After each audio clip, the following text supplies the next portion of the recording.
Dear students आज हम पढ़ेंगे जीके सीरीज में।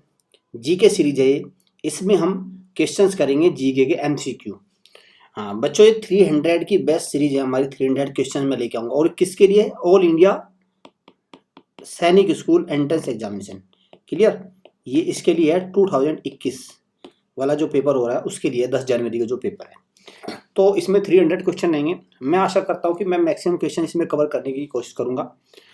ठीक है, चलिए स्टार्ट करते हैं। Question number 1, black soil is also known as. Black soil किसको कहते हैं? तो ब्लैक सोयल किसको कहते हैं? रेगुर मिट्टी को क्या कहते हैं? Black soil. ठीक है, रेगुर मिट्टी को क्या कहते हैं? Black soil. अब रेगुर क्या क्या होता है एक्चुअली? ये क्या, उसको कॉटन सोयल भी बोलते हैं, कॉटन। ये ध्यान रखना, क्योंकि इसमें कॉटन की फसल ज़्यादा उगती है। और कहाँ पाई जाती है? महाराष्ट्र, कर्नाटक, गुजरात, इन हिस्सों में ज़्यादा पाई जाती है। एक्चुअली जो ये रेगुर है ये किससे? लैटिन वर्ड है रेगुर। किससे हुआ है? रेगुरगिटेर। क्या किससे है? REGUR। ये थोड़ी ही आपकी इन्फॉर्मेशन के लिए है ताकि आपका इंटरेस्ट बने। रेगुरगिटेर लैटिन वर्ड है, इससे ड्राइव हुआ है। इसका मतलब होता है फ्लो। क्लियर? फ्लो। तो ये जो मिट्टी बनती है लावा के फ्लो से बनती है। ये क्यों इन्फॉर्मेशन बताइए? ताकि आपका इंटरेस्ट बने और आपको चीज़ें बहुत देर तक याद रहें। बल्कि अगर मैं आपके मतलब की बात करूं तो मतलब का तो सीधा सीधा क्वेश्चन बस आपको पता होना चाहिए कि ब्लैक सोयल किसको कहते हैं। रेगुर मिट्टी को भी ब्लैक सोयल कहते हैं। दूसरा क्या है हमारे पास? रेड सोयल, लाल मिट्टी हो गया। लेटराइट सोयल क्या होता है? इसमें रोक, चट्टान और मिट्टी। ठीक है, रोक और क्या कर दीजिए इसको? रोक और सोयल का मिक्सन कर दीजिए। ठीक है, क्लियर? एक रोक ले लीजिए, रोक और मिट्टी का मिश्रण। माउंटेन सोयल, जो माउंटेन पे जो मिट्टी होती है। ठीक है, तो मेरा सही जवाब क्या है इसमें? Option A. ठीक है, चलिए next. PV Sindhu is associated with which sports. तो पीवी सिंधु किस खेल से संबंधित है? बैडमिंटन। सही जवाब क्या है? बैडमिंटन। क्रिकेट से नहीं, फुटबॉल से नहीं, हॉकी नहीं। पीवी सिंधु किस स्टेट की है? तो ये है बच्चों तेलंगाना। क्लियर? तेलंगाना स्टेट की है, हैदराबाद में। तेलंगाना की राजधानी क्या है? हैदराबाद में इनका जन्म हुआ था। पहले आंध्र प्रदेश में थे, तो तेलंगाना और आंध्र प्रदेश दोनों कंबाइन स्टेट थे, लेकिन अब तेलंगाना में हैदराबाद। ठीक है, पीवी सिंधु का अगर मैं नाम पूरा, पी का मतलब क्या है यहाँ पे? ये थोड़ा इंटरेस्ट के लिए, काम का कुछ नहीं है इसमें, लेकिन क्या है? पूसरला वेंकटा। क्लियर? वेंकटा सिंधु, ये इनका नाम है, क्योंकि उधर के नाम इस तरह के नाम होते हैं। तो पूसरला वेंकटा सिंधु। ठीक है, ये हो गया इनका नाम। चलिए नेक्स्ट चलते हैं। तो इसका जवाब क्या है? Option A. The space program of government of India is looked after by. मतलब जो स्पेस प्रोग्राम होते हैं गवर्नमेंट ऑफ इंडिया का, उनको कौन रेगुलेट करता है, कौन उनको लॉन्च करता है, कौन करता है? तो हमारे पास 4 ऑप्शन है। ISBT तो क्या है बच्चों? आपने देखो ISBT क्या होता है? Inter state bus terminal. ये तो ये होता है inter state bus terminal. Clear? ये हर जगह एक अड्डा होता है। क्लियर? आप जाओगे तो ISBT Delhi, ISBT Agra, ISBT Lucknow, हर जगह होता है ISBT। ठीक है, तो ये तो एक टर्मिनल है, ये तो इसका तो कोई लेना देना नहीं। दूसरा NTRO क्या है? National technical research institute. क्या है ये? आपका नेशनल टेक्निकल रिसर्च इंस्टीट्यूट। तो इसका भी कोई मतलब नहीं है। ठीक है, ये भी मतलब नहीं है। नाबार्ड क्या है? National Bank for Agriculture and Rural Development. तो ये क्या है? राष्ट्रीय कृषि एवं ग्रामीण विकास बैंक। Clear? National Bank for, bank आए हैं ये बैंक होगा। और ये क्या बोलते हैं? ISRO, इसका क्या नाम है? Indian space research organisation. Clear? इसका क्या नाम है? Indian space research organisation. तो सही जवाब क्या है? ये। इसका हेडक्वार्टर कहाँ है? बेंगलुरु में। क्लियर? बेंगलुरु। ठीक है, बेंगलुरु कहाँ की राजधानी है? कर्नाटक की।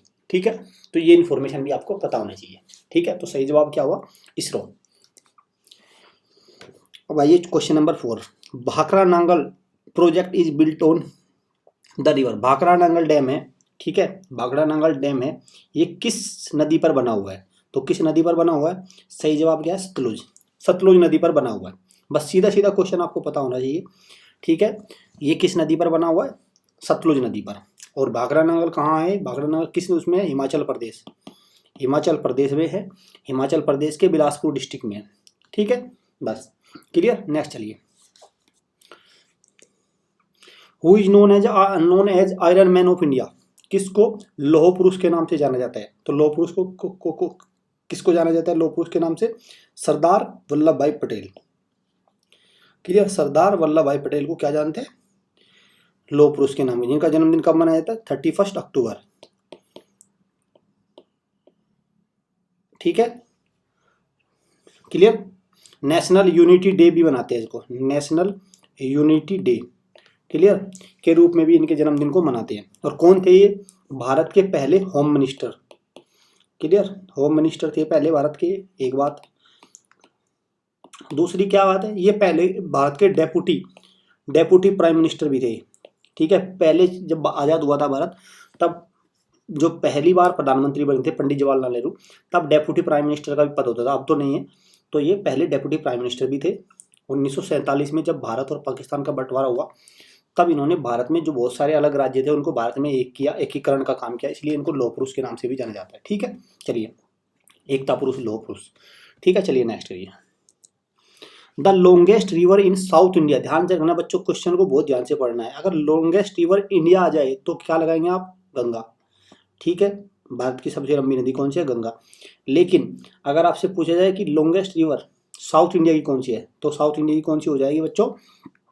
साउथ इंडिया की कौन सी हो जाएगी आपकी? गोदावरी। ठीक है, गोदावरी, ये साउथ इंडिया की लॉन्गेस्ट रिवर है।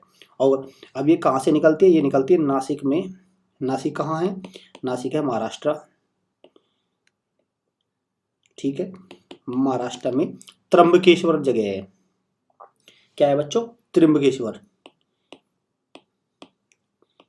त्र्यंबकेश्वर जगह है। ठीक है, त्र्यंबकेश्वर मंदिर भी है, तो वहां से ये निकलती है। ठीक है, बस आपको ये कुछ इंपॉर्टेंट पॉइंट्स हैं, मैं आपको बता रहा हूँ। अगर आप इनको भी याद कर लेते हैं, ये भी आपके। और महाराष्ट्र क्या है? महाराष्ट्र की राजधानी क्या है? मुंबई। नासिक क्या है? शहर है महाराष्ट्र का। वहां से गोदावरी नदी निकलती है, किससे? त्र्यंबकेश्वर नाम की जगह से। ठीक है, चलिए नेक्स्ट। अब आइए, which planet is known as morning star as well as evening star? Morning star और इवनिंग स्टार किसको बोलते हैं?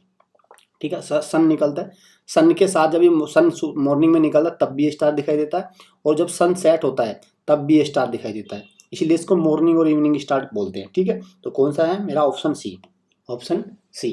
चलिए नेक्स्ट, मरकरी। ठीक है, question number 8, which article of constitution provides India citizen right to equality? कौन सा कॉन्स्टिट्यूशन का आर्टिकल है जो इंडियन सिटीजन्स को राइट टू इक्वलिटी, समानता का अधिकार प्रोवाइड करता है? कौन सा है? आर्टिकल 14। ठीक है, डायरेक्ट क्वेश्चन है, सीधे सीधे आपको याद रखना है। क्या है? आर्टिकल अनुच्छेद 14। ठीक है, अनुच्छेद 14। चलिए next, question number 9, Narora nuclear power plant is located in the state of? Narora क्या है? नरोरा नाभिकीय ऊर्जा संयंत्र। ठीक है, नरोरा परमाणु ऊर्जा संयंत्र कहाँ पे है? नाभिकीय ऊर्जा संयंत्र कहाँ पे है? ये आपका उत्तर प्रदेश। क्लियर, उत्तर प्रदेश के बुलंदशहर में नरोरा नाम की जगह है। नरोरा ही है, उसी के नाम पे रखा गया है, नरोरा में है ये। ठीक है, वेस्ट यूपी में। क्लियर, तो सही जवाब क्या है इसका? Uttar Pradesh. Which of the following disease spread through contaminated food and water? इनमें से कौन सी डिजीज है जो कंटेमिनेटेड का मतलब दूषित पानी और खाने से फैलती है? अगर मैं बात करूं मलेरिया तो मच्छर के काटने से होती है। ठीक है, क्लियर।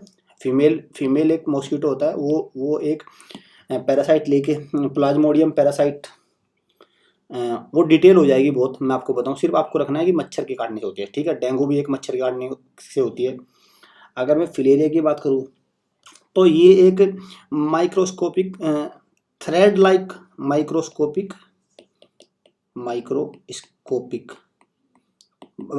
का मतलब बहुत छोटा, थ्रेड लाइक वर्म होता है, थ्रेड टाइप का, तो धागे के टाइप का वर्म कीड़ा होता है, उससे होती है। ठीक है, उसके काटने से होती है फलेरिया भी, डेंगू भी। तो क्या बचा मेरा? कोलेरा, डायरिया, ये क्या होते हैं? ये क्या होती है, दूषित पानी से इनसे होती है। अब जो मैं कह रहा हूँ कि मलेरिया से कौन सी, ये डिटेल में होता है हमारा, फिर पेड वर्जन है, पेड कोर्स होता है हमारा। हम वहाँ पे क्या करते हैं, बहुत डिटेल में समझाते हैं कि कैसे पूरा एकदम कि कौन से उससे होती है, सब कुछ उसमें बहुत वहाँ पे डिटेल से बताया गया है। यहाँ पे सिर्फ ये प्रैक्टिस क्वेश्चन है, फ्री वर्जन है हमारा। तो ठीक है, ये आपके लिए रिवीजन के लिए। कुछ बच्चे ऐसे हैं कि जो फ्री में पढ़ना चाहते, वो कुछ भी पैसे खर्च नहीं करना चाहते। हालांकि हमारा पेड वर्जन भी बहुत ही कम कॉस्ट का है, आप उसको भी ट्राई कर सकते हैं। वहाँ पे कोर्स प्रीव्यू है, उसको देख सकते हैं। अगर आपको अच्छा लगे तो उसको आप परचेज कर सकते हैं, और वो स्पेशली सैनिक स्कूल के लिए ही है, ठीक है, इसके लिए ही बनाया गया है। उसमें सारे कोर्स आपको कवर किए, maths, reasoning, GK, English, Hindi, सब है उसमें। ठीक है बच्चों, चलिए मेहनत करिए। Thanks, God bless you all.